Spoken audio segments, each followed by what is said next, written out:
अपने परिवार की जिम्मेदारी निभाने, माँ और बाबूजी का सपना पूरा करने के लिए गांव के कुछ दोस्तों के साथ काम की तलाश में मैं शहर चला आया। थोड़ा बहुत ढूंढने के बाद मुझे काम मिल गया। अच्छे खासे पैसे भी मिलने लगे और एक छोटा सा घर भी किराए पर ले लिया था।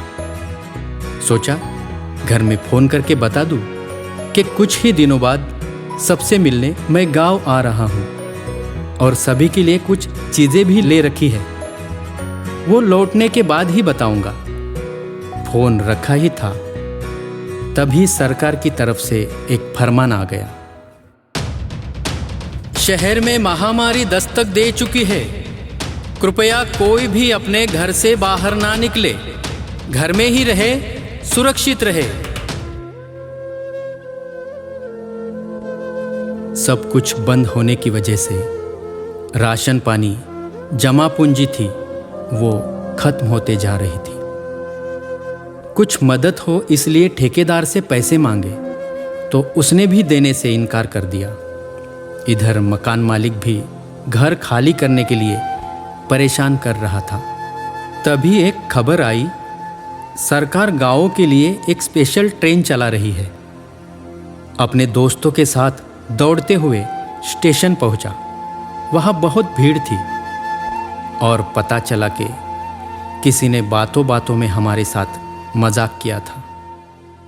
पुलिस की लाठियाँ खाकर मैं हताश होकर लौट आया। न हाथों को काम, ना ही रहने को घर, इसलिए रास्ते के किनारे ही बसेरा कर लिया और सुबह होते ही गांव की ओर ट्रेन की पटरी का सहारा लेकर पैदल ही निकल पड़े।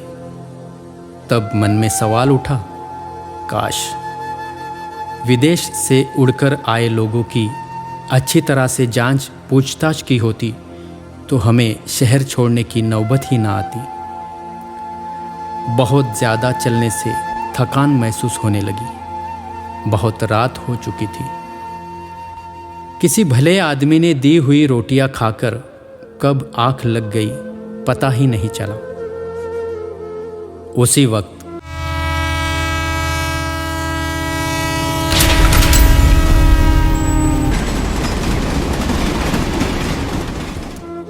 तेजी से आती हुई ट्रेन मेरे दोस्तों को अपने पैरों तले रोनते हुए निकल गई। मैं पटरी के किनारे लेटा हुआ था, इसलिए बच गया। जिस ट्रेन में बैठकर अपनी जिंदगी संवारने शहर आए थे, उसी ट्रेन ने मेरे दोस्तों की जिंदगी को ब्रेक लगा दिया था।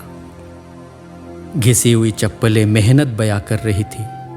बिखरी रोटियां पेट की भूख जता रही थी। देखकर मन सुन्न हो गया।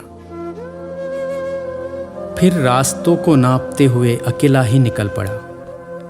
माथे पे पसीना, पैरों में छाले पड़े हुए थे। एक फरिश्ते ने पानी की 2 बोतलें दी, उसी से प्यास बुझाई और उसी बोतलों की चप्पलें बनाकर मैं आगे बढ़ता रहा तो देखा कुछ लोग अपनी बूढ़ी माँ को उठाए तपती गर्मी में नंगे पांव चल रहे थे।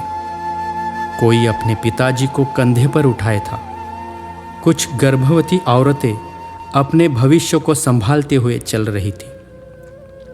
जिनकी उम्र खेलने कूदने की है, वो भी अपने छोटे छोटे कदमों से मीलों दूर चलने को मजबूर थे।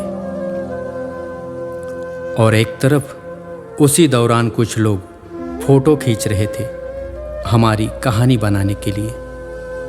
ये सब तस्वीरें जिंदगी की सच्चाई बयां कर रही थी। कहीं पर लोग अपना शौक खरीद रहे थे और हम रोटी के लिए तरस रहे थे। मैंने फ़ोन पर माँ से कहा, हाँ माँ, मैंने अभी अभी पेट भर के खाना खा लिया है। दरअसल माँ का मन रखने के लिए मैंने झूठ बोला था। 2 दिन से मैंने कुछ भी नहीं खाया था सिवाय 2-4 बिस्कुट के। और मोबाइल पे देखा तो लोग नए नए व्यंजन बनाकर खा रहे थे। सर पे बोझ लेकर, धूप से परेशान, भूख प्यास से विवश, मैं जैसे तैसे गांव की सीमा तक पहुंच गया था। मन में खुशी थी कि सबसे मिलूंगा, पर अचानक सर चकराने लगा, पैर डगमगाने लगे, सांसें थमने लगी और